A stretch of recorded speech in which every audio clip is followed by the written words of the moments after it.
What is up, everybody? Welcome to a uncanny, unprecedented episode of SmackDown AfterBuzz After Show. As you can see, we are not live in studio, but we are live over Skype because we still want to break this down for all of our fans and listeners. Thank you all so much for keeping with us during this insane time over the globe right now, but we want to still break down SmackDown for you as best as we can, and we're going to do it right here for you. I'm Josh Tariff. The whole gang is with me via Skype, as you can see. First off, you can catch her every week on Impact Wrestling, on WoW of Wrestling, on Shein, and she's the only one that truly looks camera ready for Skype. It's Gabby Loren. Hey guys, I know I put a lot of effort in, so I bet you guys will still watch because of that. So there you go. So for that reason. And then hanging out in the Sami Zayn shirt, celebrating a new Intercontinental Champion, it's our newest official member of our SmackDown team. It's Brian Santos. Hello, sir. Hello. Thank you guys for having me, and thank you for welcoming me as an official member of the panel. So happy to be here. Woo! Yes. And somehow finding a way to get a little time away from his crazy babies, it's Tom Connolly as well. I'm here. You may hear screaming in the background, just so you know. Do we have to specify what the screaming is from? Probably should. There's two guest stars. It's the babies or the dog barking, so we'll see what happens. I have a dog as well, so if you guys hear Kirby, that's what's happening. Oh, this is going to be a fun guessing game. Is it a dog or a baby? All right, so let's just go. We'll get into this week's SmackDown. I mean, again, this is an unprecedented episode of our after show, and clearly an unprecedented episode of SmackDown, hailing from the Performance Center, empty. Just the superstars, the refs, the production crew. That's it. Before we break down the show itself, Tom, I'm just curious, your overall thoughts on how just the whole venue looked for SmackDown. I mean, for what they did, and I know they put out a video online the other day of before they had NXT, and like it took them, they had everyone from the Performance Center, all the wrestlers there come in on like Sunday, their day off, to come in and take out all the rings and just transform that place. You would never know, seeing that picture, that they were not in the Full Sail Arena where they normally are, and they were in the Performance Center. I mean, it's for them, it's great money invested in this for the future of if they ever want to do any kind of show there, they know they can now, and they can put people in there. They can have seats. And I mean, I thought it looked like a regular arena. It didn't look anything much different. Once the cameras were rolling and there were people in the ring, you wouldn't really have known the difference if they were in a 15,000 seat arena or, a 5,000, as long as they stayed close up shots on the ring. Gabby, what about you? Okay, I'm going to get my special guest star because he's causing trouble, and he's going to help me answer. This is what you get for being on Skype and watching us, everybody. We get guests. We get guests in the AfterBuzz studio, apparently. But over Skype, we get guests. This is Kirby. He's trying to get into my roommate's non-perishable food in case we're all quarantined and stuck at home. I hear him scratching at the box in the corner, so that's why I'm just like, I better grab him. So my overall thoughts of the Performance Center taping and the venue and what they did is that I think that, just like Tom said, they did a phenomenal job. I like that they kept the seating in there to make it feel like an arena.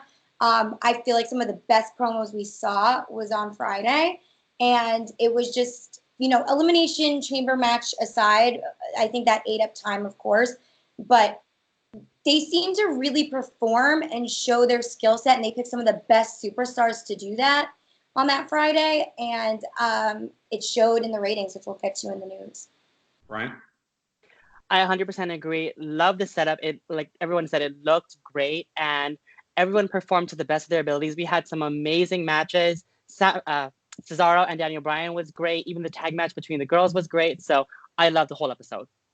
I mean, my only thought with everything with this was, so why are they paying Full Sail to do NXT there?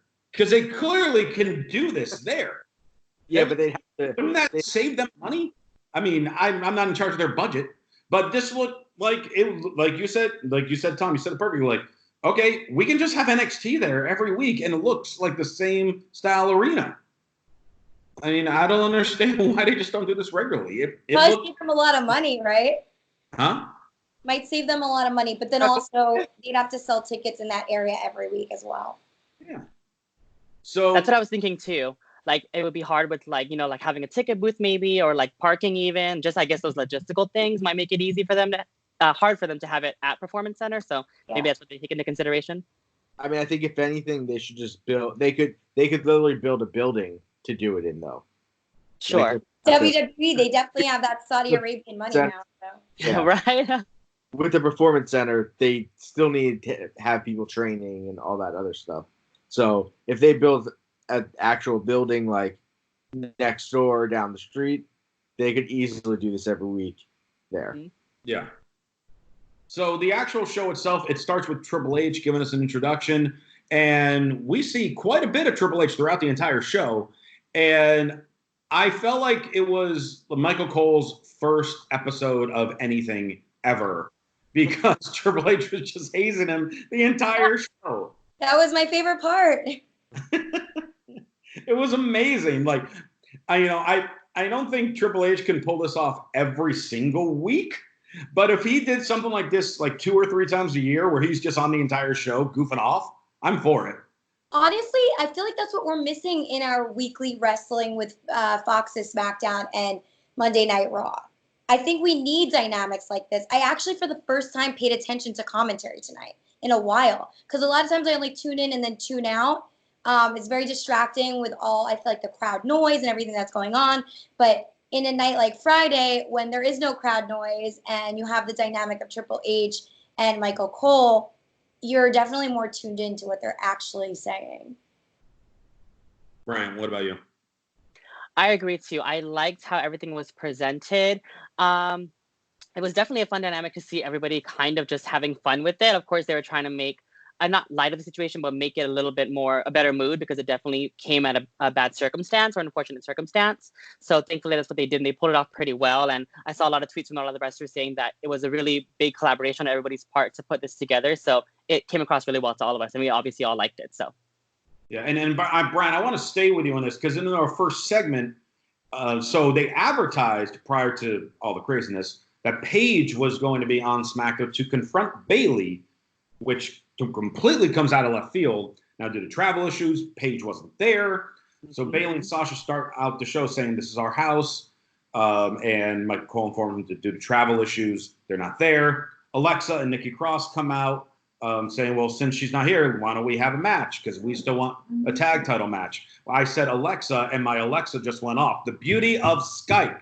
That's hysterical. But so we're completely in the dark of what Paige has to do with anything. Mm-hmm. She's been off backstage the last couple weeks, and then out of the blue, they say she's going to be on SmackDown for Bayley. Wasn't on SmackDown due to obvious issues. Brian, I'm going to let you, because you are the for SmackDown as far as on this panel goes. Who or why is Paige getting involved? I have no idea what she's doing. I think, if I'm not mistaken, seriously, I have no idea what she's up to. That's our expert. If I'm not mistaken, there was like a Twitter, maybe like a Twitter feud they were going off. Bayley just like goes off on Twitter now, trying to be heel Bayley, and she's doing pretty good at it. But I think she did make a stab at Paige at one time, which is what prompted this whole thing to come crashing down. I don't really know what's going to happen next. Paige they didn't even announce that she's going to come back next week and address it again. Hopefully they do, because we need some answers as to why they're doing this. But I think that it's more just like a Twitter battle or just a reason to get Paige back involved, because she has just been doing the backstage stuff. Tom, is this some type of possibility that Paige is actually medically cleared? I don't know about that. I would say, if anything, she's going to be another manager of someone coming in. Maybe to at least set up an opponent for Mania, or at least do something to add a little, fuel into this whole Sasha, Bayley, whoever's feuding with them feud. Just to get, maybe have someone that they don't think is that great, of a talker. Hey, give her Paige. Paige, we know she can talk. Mm-hmm. So we'll see what happens with that. Gabby, do you have any guesses?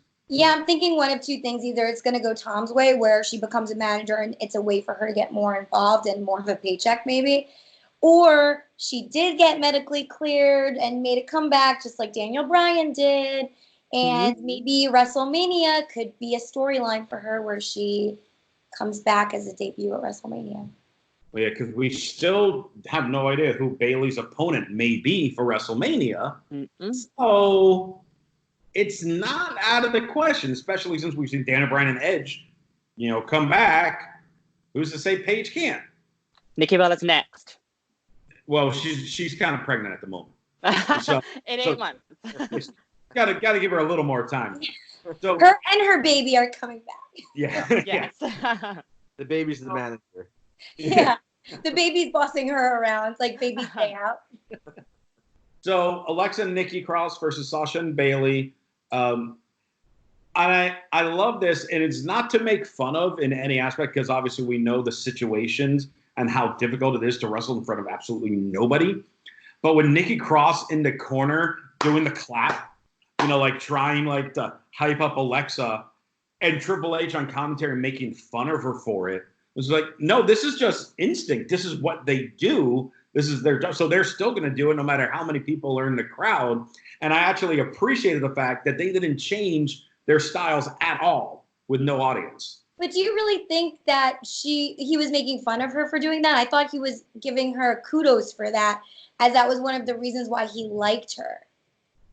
I got the vibe throughout the show of a few different things, like when people were just yelling, looking like they're yelling out of the crowd or things like that. That Triple H was kind of ribbing them for it. But, I mean, at the same time, I'm sure he was just doing it all in jest and good fun, because he's having a blast out there. So why not call stuff out? Like he called out that Michael Cole's soul patch wasn't sticking out enough, so he needed a Sharpie to get that back into place.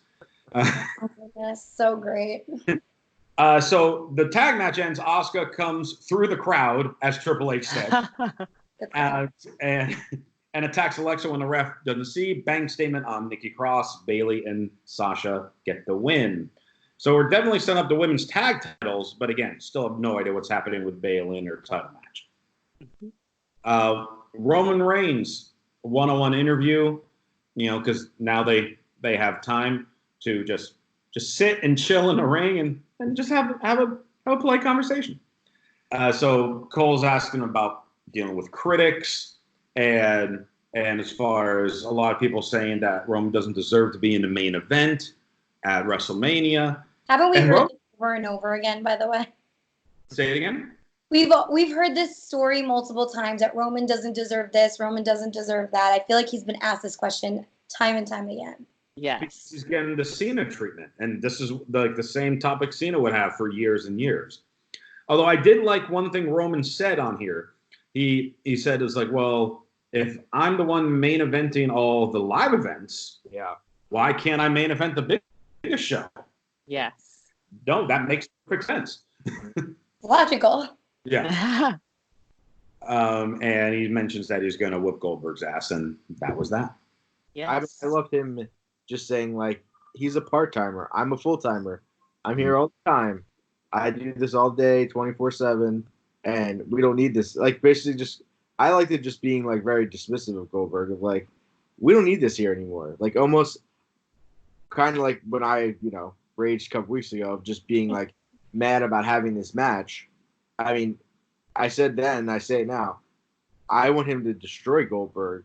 And whenever they have this match, Mania or not, I think it should be a very decisive win for Roman Reigns to be like, oh wow, he defeated Goldberg. Because how many losses does Goldberg really have? I think maybe 3 or 4. I think Triple H beat him, Kevin Nash. More than you think. I mean, it's not like a ton by any means, but he's probably got somewhere in his career, somewhere between 10 and 20. Really? He lost that many times? Wow. Well, he's been around a lot longer than. I mean, that streak was forever. So the WCW streak went on for a long time, but he did still lose a couple more matches in WCW. Yeah, I guess I wasn't watching as much as that. WWE matches. Mm-hmm. So, I mean, it's if you're looking at a winning percentage, no one's close to Goldberg's. I'm almost wondering what the fans think about this one. Do you want Roman Reigns to win over Goldberg just because Roman Reigns is a full-timer and Goldberg is coming back like a Cena or a Brock Lesnar? Or would you prefer Goldberg to win just because it's Goldberg? I'm curious to know your thoughts. Well, I say 100% Roman wins for the full-timer reason. That said, I wouldn't be against if they threw a complete curveball at us and somehow had Goldberg win, only to then lose like that following SmackDown to somebody else, just for that surprise factor. Because nobody thinks Goldberg is beating Roman. Nobody thinks that right now. Yeah. But in my mind, that's so lame because you then have him win at WrestleMania, the biggest show of the year, and then he comes on just a random SmackDown after. Not that it's random, but it's just a SmackDown. They Zack Ryder. Why wouldn't they do it for Goldberg? I know they've done it before. I find it to be, especially in times like these today, if we are going to get a WrestleMania, then you throw them on SmackDown the next week, and this mega superstar Goldberg just won, but he's going to lose to like a random opponent, and it wasn't even, a WrestleMania situation. I don't know. I want Roman to win because that was like the best promo of his life, in my opinion. I thought he did. I mean, he does great promos, but he just did amazing. And it was so real. And like you said, exactly the whole point about main eventing every single night. And why can't I just take it? I think it was such a great explanation for the whole you're next, I'm next thing, because I was so irritated by that of just declaring that he was going to get the WrestleMania main event. But now he makes so much sense. He's like, this is the reason why I think I should just get it. I don't need to line up behind anybody else. I'm in front of the line. Right. Yeah. I agree. I think this was definitely his best promo Ever. They had some time to work on things. And he looked, by the way, he looks great every single week, but I just have to point out that he looked amazing. All right. He looked ready to chat with Michael Cole. Yes. Then we have Caleb backstage, and this was kind of we did like 5 promos in one here. In this segment. So Kayla's with Zayn, Nakamura, and Cesaro. They're celebrating that Sami Zayn winning Intercontinental Championship. She mentions that they've been bumped. Her real guest is Jeff Hardy, who's happy to be back. He gets interrupted by Corbin, who's making fun of Hardy being arrested, which, again, we've heard that before. So now they announce that they're going to have a match. And then as Jeff Hardy leaves, Corbin's interrupted by Elias, and he tries to sing, and Corbin just walks away. Tom, grasp all this, please, because that was a lot. I mean, I think it was just like, how can we fit everything into one, not this a bunch of times, and be like, hey guys, this is what we're doing, so get ready to do it. I thought the Sami Zayn part was perfect, just them coming in, and I mean, he's such a good heel, and just it's so easy to hate him because he just comes across that way. And then having Cesaro and Nakamura with him just makes him that much better of having like muscle to back him up. The Jeff Hardy thing was it was good. It was fine. I think, it's like, okay, who is he going to fight tonight? Corbin seems like the logical person just to say like, okay, good. This is a good heel for him to go against, someone that everyone's going to be against. And then I'm interested to see where the Elias Corbin thing goes. Yeah, and Sami Zayn, they continue as we come back from commercial because we have Dan O'Brien with Drew Gulak. Bryan asking Drew if he'll teach him. They're interrupted by Zayn, Cesaro, and Nakamura. And I loved this because Zayn brings back, I'm kind of insulted. A few months ago, we asked you to join us. You said no, but you're going to align yourself with him? Because I completely forgot the storyline even existed until Sami Zayn brought it back up. Because this got hidden because immediately once they tried this for a week or two, then all of a sudden Dan Bryan was feuding with Bray. And this was just thrown to the wayside. So the fact that they brought that back and then it ends up in Cesaro and Bryan going face-to-face saying they're going to have a match tonight. So I was very intrigued by this. Gabby, do you think based on this segment, and we'll get into the match in a little bit, but based on this segment, is there any chance that all this could end up with Drew Gulak becoming Intercontinental Champion? Oh, I think there's definitely a good chance. He reminds me so much of Daniel Bryan. I don't know, obviously looks wise, but I think it's a good pairing, and I hope that they do more with him. Yeah, I'm loving it. So yes, I do think that this is an opening for a new person, new blood to come in and have a title championship reign here on SmackDown Live. All right, and then from there, they show a replay of the tag team title match from Elimination Chamber. Obviously, we're not going to be breaking down that match because you've already heard people break down that match on the AfterBuzz Elimination Chamber after show. I should know. I was on that one. Mm-hmm. But what I do want to mention is, because we always hate when they replay matches on shows, but this, I think, was like one of the only times that I applauded this idea for WWE to air this match during a show. I mean, yeah, it was like over a half hour long, but based on the circumstance, and they had a limited roster, you're showing one of your biggest gimmick type matches on network television. Yes. Normally does not get to see that. Plus, with so many other shows and sporting events being postponed and canceled or whatever, this is an advertisement to subscribe to the WWE Network, because if you like this, hey, you can watch all these other ones that have happened by subscribing now that you got a free look at this. So this was one of those rare moments that I was just like, you know what? I don't mind rewatching this match because this is a great marketing idea given the circumstances. Definitely. And on top of that, hello, Lucha House Party. They're freaking amazing. Honestly, I wish they had more opportunity to shine because, I don't know, I love watching luchadores. I don't know about you guys, but they're some of my favorite wrestlers. Oh, yeah. And hopefully this will give them more opportunities in the weeks ahead. Mm-hmm. Bryant, I mean, I know you joked maybe about 5 minutes ago about, oh, yeah, we had to sit through the Chamber Tag Team match again. Did I sway you a different direction with my little spiel? No, so I was just thinking about this also, that is so true. All the things you said about how it's perfect advertisement for the network and the fact that you can see that kind of match, which was a really, really great match in general anyways, on a bigger platform like network television was perfect. And I guess it was just a time killer. So all those things considered, I definitely agree that it was a good time to make use of the circumstance. So I think that it was a perfect place to put it in the middle of the show.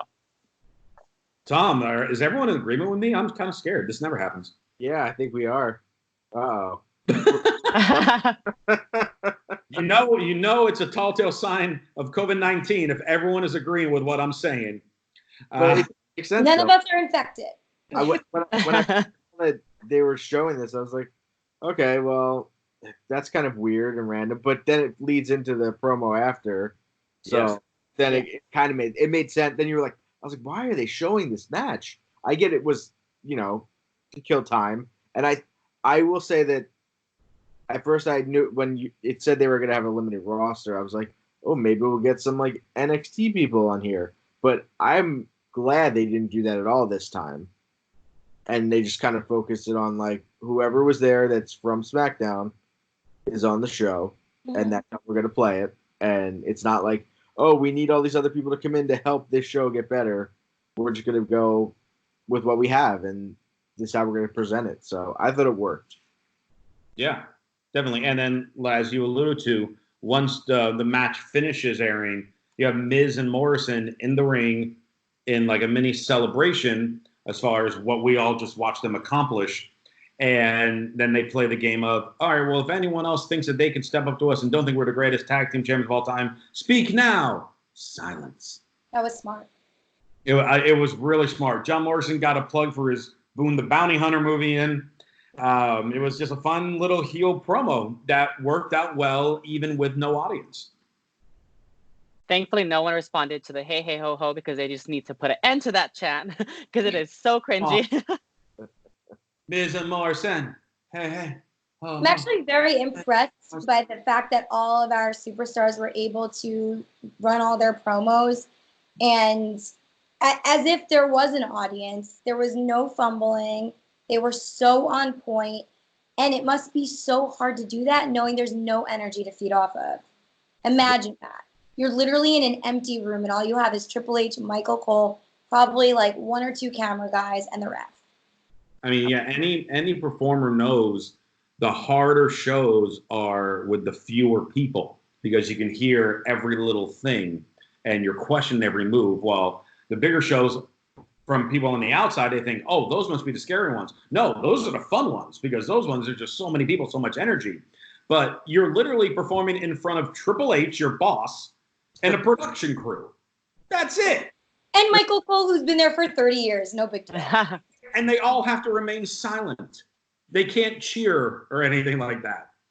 So it is so difficult. And you're absolutely right. The fact that they delivered the way they did between the matches and the promos just really shows how well trained as entertainers that these superstars are, which goes right into Daniel Bryan versus Cesaro. Now, this could be a 30-minute classic if they wanted. It was a little, to me, on the shorter side and with a very quick finish, but it was just giving us that little taste of, oh, you know that these two would put on just like the best damn technical match ever in the history of wrestling.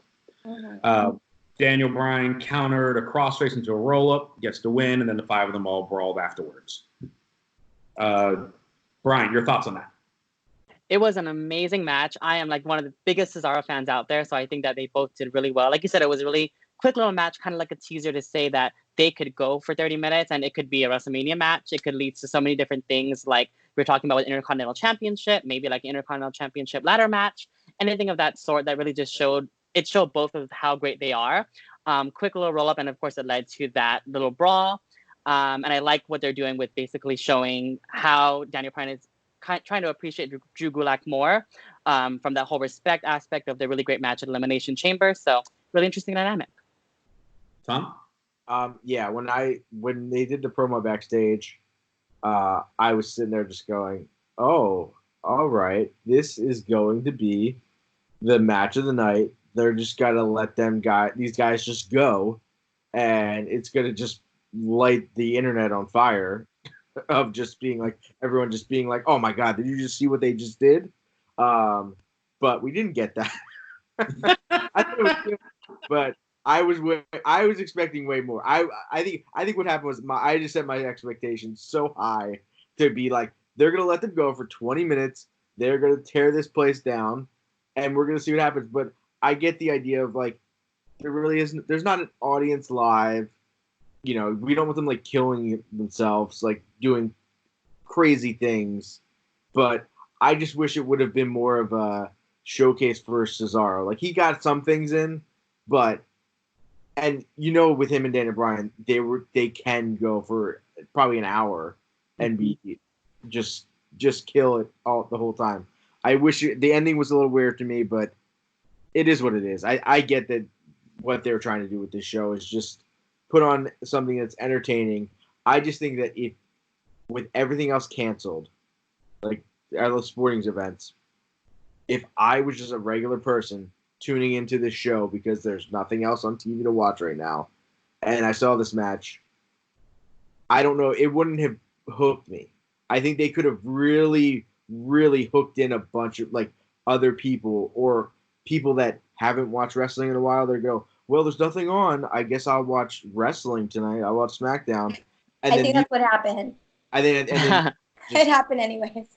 But I think if it would have brought in more people to stay, I'm saying, than just for one night. Yeah, any thoughts on this match? I'm gonna keep quiet on like Tom's comments because I'd like to counter, but I will talk about that later. Fair enough. All right. Yeah, I mean the match I thought was okay, but I honestly loved SmackDown in general from start to finish. So I wasn't like bumhurt about anything in particular. I thought everything was pretty well executed and interesting and kept me engaged regardless of the length. I also would really like to see the storyline continue and see if like we could get more of Sami Zayn with Daniel Bryan, because I like the dynamic of how he did ask him to join his forces with him and Daniel Bryan didn't. But could we possibly see that down the line? Could there be a situation where Drew Gulak and Daniel Bryan keep working together, but then maybe Daniel Bryan betrays him, or one or the other betrays the other, and we see him go with Sami Zayn at some point. That could be really fun. I love Sami Zayn. He's another super talented WWE superstar, and it might be nice to see Daniel Bryan switch it up. Yeah, absolutely. King Corbin versus the returning Jeff Hardy. Normally, Jeff Hardy returning after all these months gone with injury would be the top story of the show. It was like story number 8 this week based on everything else that's going on in the world. Literally, the only notes that I put for this match, Twist of Fury? Question mark? Hey, Tom, you've been watching wrestling a while. Has it ever been called a Twist of Fury? Yeah, I love that move. I've seen it since. I saw something online of like Matt Hardy apparently had trademark or something, but I think then he said, I don't have a trademark for that. So I don't know. Maybe I think if anything, they're just trying to differentiate it from just give it a different name. Like, I mean, I think what they're doing is because they have so much respect for Matt Hardy that even though whether there's a trademark or not, they're just like, you know what, that's your name. I'm gonna leave that with you. Jeff still do the move, so we'll just alter the name a little bit because it's still your brother. But Twist of Fate is your move. So now it's a Twist of Fury. kind of sounds better almost. I don't know. I kind of like it. I think it's better. Well, now he's angry that his brother's not with him, so it makes sense. Yeah. Fury. So he just takes it out on Corbin. As Jeff Hardy wins the match with a swanton after he hit the Twist of Fury, being a distraction from Elias, who was hanging on the commentary, arguing with Michael Cole about when the bell rang. That was pretty much the extent of this match. I want to say one thing about as I was sitting there watching it, my fiance sitting there watching it as well. Just sometimes she'll watch, and Elias starts playing the guitar, and she goes, "What the heck is happening right now?" We were all asking that same question. Yeah. I was like, "It's Elias. What do you mean? He's doing a concert." She was like, "Okay." Like, she just very like, what is going on in the show right now? It just made me laugh. From like someone who doesn't watch wrestling to just be sitting here watching going, what the heck? Like, what? Brian, are you okay with a Corbin Elias feud? Because that's clearly what we're going towards. No, we talked about this on a recent episode of basically just the fact that we don't know what this is going to lead to. If this is going to be a WrestleMania match, it's a waste of a match. Tom even said it shouldn't even been on SmackDown, but it's possibly on WrestleMania. So we'll see how that goes. Triple H made a funny little comment about Elias, though, basically like, you were so bad that the match had to end or something to that effect. And I was like, oh my gosh. So we'll see what happens with Corbin and Elias, but hopefully it's not on WrestleMania card. Please be on the kickoff at least, because I can't see that on the main card. That's a waste of space. And then time for your main event promo of the evening, because it was Cena returning, again, having the intimate conversation with Michael Cole. And Cena talking about how Bray blames me for his failures. The reality is Bray is just lazy. And this Mania match is going to accomplish getting rid of the most overhyped, overprivileged superstar in existence. All of a sudden, Bray shows up through the crowd, saying, that Cena craves the spotlight like an addict, and I stopped fighting the voices and I started listening to them. Cena, you broke me, but the Fiend put me back together, and there's going to be a slaughter at WrestleMania. You just don't know it yet. And then the stare down, lights out, SmackDown ends. So again, no physicality at all between the two of them. Tom, what did you think of this? I mean, this made SmackDown for me. I think it was the highlight of the night. And I think, granted, what's happening in the world, things are doom gloom, and then with no audience, I was not expecting Bray to be there at all. I thought, okay, this is just gonna be a Cena promo. This is gonna be like him, like kind of like hyping up this match, and that's all we're gonna get. And I think you would have never gotten what you got out of this promo if there was a crowd there. The silence in the arena made it so much, just added a layer to what he was saying. And they both came from good point of views of Cena saying, again, someone coming up saying, I was the one that ruined their career and blah, blah, blah. I've done this every time. I'm going to knock, it's like, line them up. I'm knocking them down.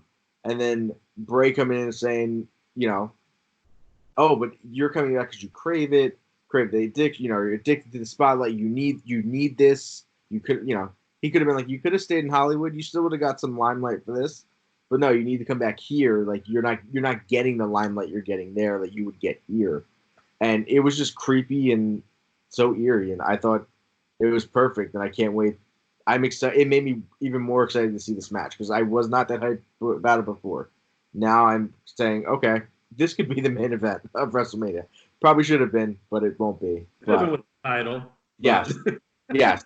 If this was with the title, oh man, I think people would just be eating this up, with a spoon. Abby, what do you think? How did this promo go for you? I think the lack of the live audience, like Tom had mentioned, actually made it better also. It made it more intimate. And I think this promo, like you mentioned, kind of deserved to be more intimate, just the two of them. I also loved how Bray was sitting in the audience by himself, and we didn't even know he was there, and all of a sudden we hear his creepy giggle, and then the camera goes to him from John Cena, and then he hops over. But they had him... Security! Someone jumped the barricade. No. But it was nice to have him actually in the audience with no audience. You know what I mean? Like, he was sitting there. It brought the audience in, I guess, for me. And then, I think this is a good matchup. John Cena came in with a hot promo. He's on it. It's almost as if he hadn't been away for so long doing the movie thing.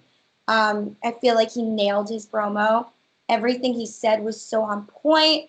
It really added to the storyline, and I'm very, very excited to see where we take this, hopefully, in WrestleMania 36. Bryant, any final thoughts as far as this promo that they haven't addressed? I actually completely disagree. So this is the first time. I don't know. For me, it didn't really do anything for me. And I'm trying not to have a grudge against John Cena, but it's just, for me, it just feels really strange. The promo of 6 years ago, I guess it kind of makes sense, but it kind of doesn't.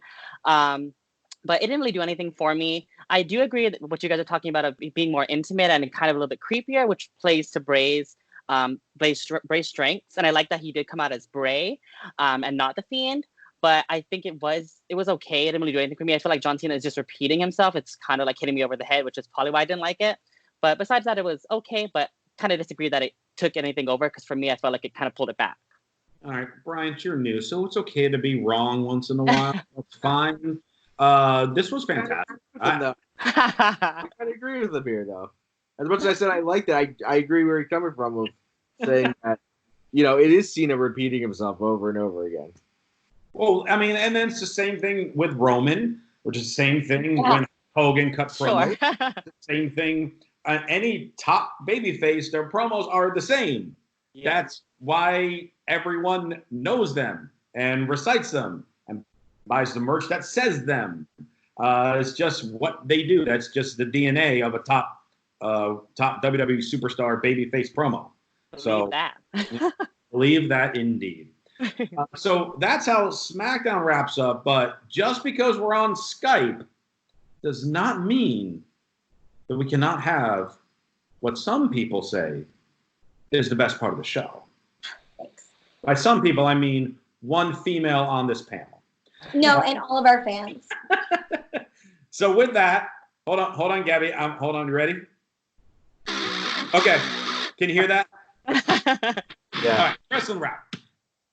Go for it. All right, guys, wrestling wrap for the week of March 9th through the 15th. So far, I'm wrapping up a few points, but you can hear the full story on my Wrestling Wrap YouTube. All right, so we all know the developments that have happened around WrestleMania 36 and how the McMahons are still contemplating what they're going to do in regards to WrestleMania. Will the show go on or will it get canceled, rescheduled because of COVID-19? So the County Emergency Policy Group in Hillsborough County had a meeting, and the county commissioner, Les Miller, said if WWE and Vince McMahon don't make a call to postpone WrestleMania due to the COVID-19 pandemic, they likely will. It looks like they're giving them about a week to decide, and if they don't announce a decision within the week, then Hillsborough County and this emergency policy group are going to take it into their own hands, which doesn't look good, especially at the state of affairs right now with what's going on and all the press conferences state to state, with more closures of restaurants, public gatherings. They keep whittling the number down of how many people can even be in a social group. They originally started with 500 or 1,000, and then it went to 500, and then 250, then 100. The number just keeps getting lower and lower. It's really crazy out there. So we'll just have to see what happens, but I'm just wondering your guys' thoughts on, do you think this will run? Also, will this affect the outcome of WrestleCon? Because as we've probably seen on social media, the owner of WrestleCon, that is Michael, he's been very present on Twitter and social media. His name is Michael Bociccio. I hope I'm saying that right. He's definitely probably Italian. But he's pretty much saying how devastating this will be if WrestleCon is canceled. And I think he's waiting for WWE to make a call before they make a call on WrestleCon.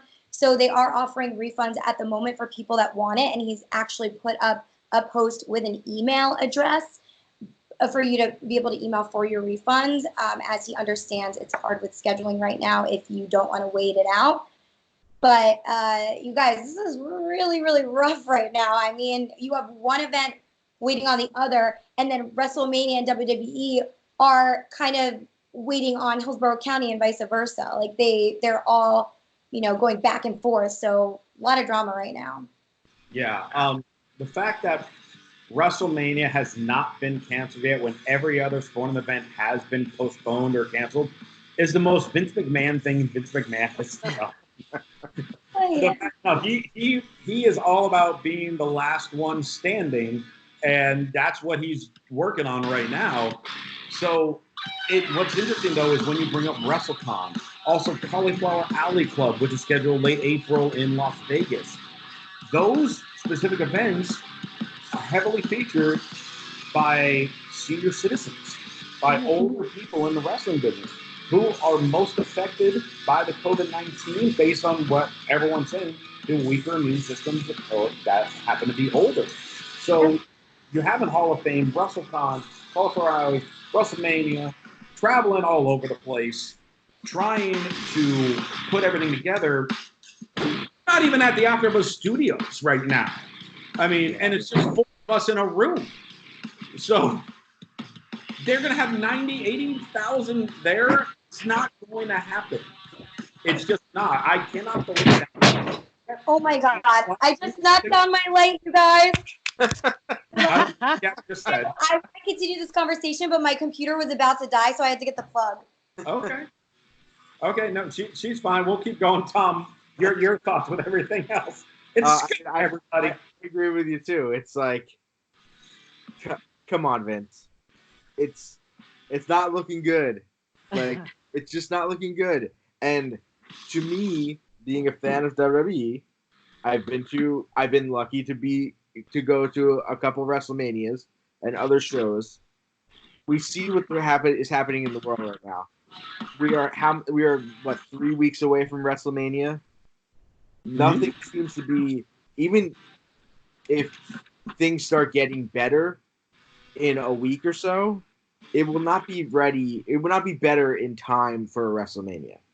And if I was a fan and I paid $1,000 for a ticket to WrestleMania, and then they end up saying, well, we're still having the show, but I live in California and there's no way I'm getting to Florida, I would be very, very upset with them as a company. And to me, that would be a very last straw of like, I may watch your product still, but I am never, ever paying for a ticket to your show again because you really just screwed me out of money. And with the WrestleCon thing, the same thing. Those guys are depending on the fans to be there. It's a fan event. If there's no fans, then those guys aren't making their money. And then, it just hurts everyone. I think the call for them is cancel it. Because how many people are flying from Europe for WrestleMania weekend? And they can't. Yeah. And you guys, to be fair, WrestleCon is giving refunds. I'm sure WWE will do refunds in that case. Because WrestleCon's been a very stand-up company. They've been very transparent about everything going on and all the developments. Every time there's something new and a new development, they are posting it on social media. So I encourage you to follow the Twitter account if you do want to follow what's going on, because they'll be the first to announce it. So really, it's the wrestlers that are having an issue right now, the vendors, people that rely on this income at this point. And I'm sure all these people have flights too and travel expenses that they're all dealing with. A lot of promoters aren't going to get their money back. Specifically, we had a quote from Michael that he put out, and he literally said this: "I'm not kidding. If this is a full cancellation, I'll likely sell my house. You can put it on record. It's true." Like, that's scary. Yeah. We're definitely heading into a recession at this point. I'm predicting it because this COVID-19 situation has severely affected the economy, with so many people out of work, being laid off because their companies are not able to pay them. I mean, it's just crazy. We're in shutdown with certain places right now. Yeah. I would say, if anything, I think, sorry, Brian, I would say if WWE, I think they could come out of this looking even better than anything, because we know they're a billion-dollar company. We know they have all this money. What if, hey, Michael from WrestleCon, since we're not having WrestleMania this year, and I think they should WWE should make that decision, not let the city make the decision for them. I think that does not look good on them. When It doesn't. You say, I mean, and they don't have to announce it to anybody. They could message this guy separately and go, "We will cover you for whatever you need right now. We understand that this is not anybody's, nobody thought this was going to happen. So it's not like Vince is going, "Oh, I'm just going to do it because I want to do it." Like, I think they could be a real hero to the other indie wrestling promotions and really get on their good side by really helping everyone out. Like, I'm not saying pay everyone, but find something to do for them. To give back? Yeah. Mm-hmm. Yeah. It's hard because if WWE does cancel it on their own without the county making the decision, they've now also affected WrestleCon and all these other companies by making that decision. I almost feel like they want the county to make the decision for them so that it's not them pulling the plug and having the responsibility of everyone's livelihood. Wasn't our fault. It's them. Yeah, exactly. Yeah. They're going to just say, well, we wanted to continue with it, but it's out of our hands, pretty much. Sure. Yeah. I don't think they want to take responsibility for something so serious that's going to affect the livelihood of so many people. Yeah. So on a lighter note, SmackDown's ratings were actually up this week because, we had their show in the Performance Center and it wasn't in an arena with fans, but to everyone's surprise, more people watched. It hit numbers that we haven't seen since November of 2019. So they obviously did something right. I'm not surprised by that at all. Huh?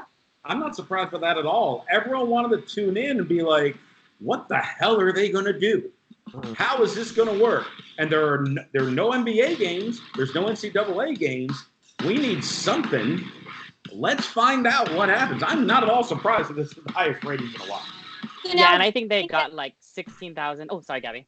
Oh, but they got 16,000 fans from the cancellation of the in-studio audience or the live audience that automatically watch from home, so that's probably another big factor. So do you guys think that these people are fans across the board of sports, and because nothing is on and all these other cancellations happened in all these other sports leagues that they did watch, to Josh's point? Or is it that everyone's quarantined at home and working remotely so they have more time on their hands? Or the last option is, do people want to just see how SmackDown Live on Fox was going to do this week, knowing that they were going to have no audience, to see if they were going to fail or do well? I know, Kirby, you were interested in watching it. Kirby wanted to know, yeah. That'd be a part of the yes, he's got to know mic time. Tom, based on those choices, what do you think? I think combination of everything. I think. Oh, your mic's going, Tom. Oh, hear me? Now we can hear you a little better. Yeah, I just think it was, the storm of everything happening. There's nothing to watch. I would have been shocked if the ratings were down. Yeah, I agree. What do you think, Brian? I agree. Yeah, not really much to add. Everything's just happening all at once, and they don't have anything else to watch. So thankfully, they watch SmackDown. So You guys are so funny. There's nothing on TV. We have to watch Performance Center. I run a March Madness bracket every year. I'm going through so much withdrawal right now. You have no idea. You could have still did your bracket. I have a perfect bracket. Do for whenever they, postpone it till. You'll have your results early. So here were the numbers of the ratings and where they were sitting. So about 2.588 million viewers was the average for SmackDown Live on Fox this past Friday. And like I said, we haven't seen that since November of 2019. And they actually finished first in the demographic of the 18 to 34 age group. And they had a 0.5 rating with that. And so SmackDown Live was up about 5.6% from last week. Really incredible. Yeah. So my next story and last story happens to be about Kevin Owens. And you guys, I know there's so much craziness going on in the world. And, who would have ever thought that something like this would have happened and spread so quickly and been so infectious where it's like literally stopping people's lives and people are losing jobs, have to work from home. There's just a lot of drama. People are sick, dying, whatever.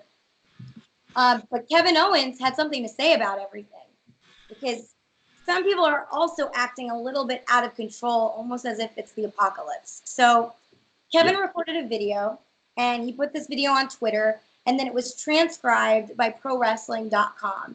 And so this is exactly what Kevin said. If you want to see the video, you can go to his Twitter page. Let's try to take care of each other. Let's try to be nice and kind to each other.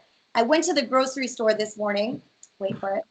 And I saw people acting in a way where if I were to act that way, I would just be so ashamed of myself. A lot of people like what's happening right now feel like what's happening right now is blown out of proportion. A lot of people are afraid. And there's no right or wrong way to feel, but I do think the right way to go about things is to be good to each other and to take care of each other. I'm certainly not the first one to say it, and who am I to say anything? I'm not trying to lecture anybody. I just hope everybody takes care of themselves and each other. I think if we try to do that, it certainly can't hurt. Being kind to one another is certainly not going to make things worse. I think being helpful and kind to each other will help a lot more than freaking out over who gets the last bag of frozen peas. Anyway, I'm going to go back to my family, take care of each other, and let's all just keep fighting, and I think we'll be all right. So, way to go, Kevin Owens, hashing out some inspo, trying to get people to look at things more positive and not be so selfish. And, leave things for the elderly and other people that need to go to the store and buy groceries and not fight over food. It's nuts out there. I love him. Me too. Yeah, it's great. Yeah. I mean, I agree with everything you said. So pretty much, I think Kevin Owens is not only an amazing superstar, but he's also a role model for setting an example. Sure. I know. I agree. I mean, like how he's helping also with his new T-shirt with all the proceeds for that. I mean, he's doing a lot of good things that good people should be doing. So he is definitely someone to look up to. I 100% agree with that. Yeah. Both him and Sami Zayn, like Sami does like Sami for Syria and stuff, so they both have some really great like philanthropic efforts. So I love both of them. If you have the platform to do it, I think you should. If you have a voice people listen to, then there's no reason why you shouldn't say something if you see something you don't like or you want to make better. Yeah. Definitely. Well, that's going to wrap up our show, our AfterBuzz, our after show via Skype. We're probably going to have to be doing it like this for at least a couple more weeks. So bear with us. We're doing what we can. You're going to be able to see this video on the AfterBuzz TV YouTube page. It was my personal YouTube page. And you could keep talking with us on various forms of social media. That is a very close-up of Kirby right there. Gabby, how can people tell you how adorable Kirby is? You guys can tell me how adorable Kirby is on Twitter or Instagram at GabbyLorenTV. Definitely keep tuned in. Share the link to our YouTube videos of our AfterBuzz recaps for SmackDown Live so more people get access to it and can find it. All right, Tom. You can find me Twitter, Instagram, Tom.com. Check out my Etsy store, Connolly Central. And does Kirby have his own Instagram or Twitter yet? No, but I use a hashtag called Kirby the Dog. So if you want to put any photos up of Kirby that you screenshotted today, you can do that and hashtag Kirby the Dog. I guarantee you set up an Instagram for Kirby within a week.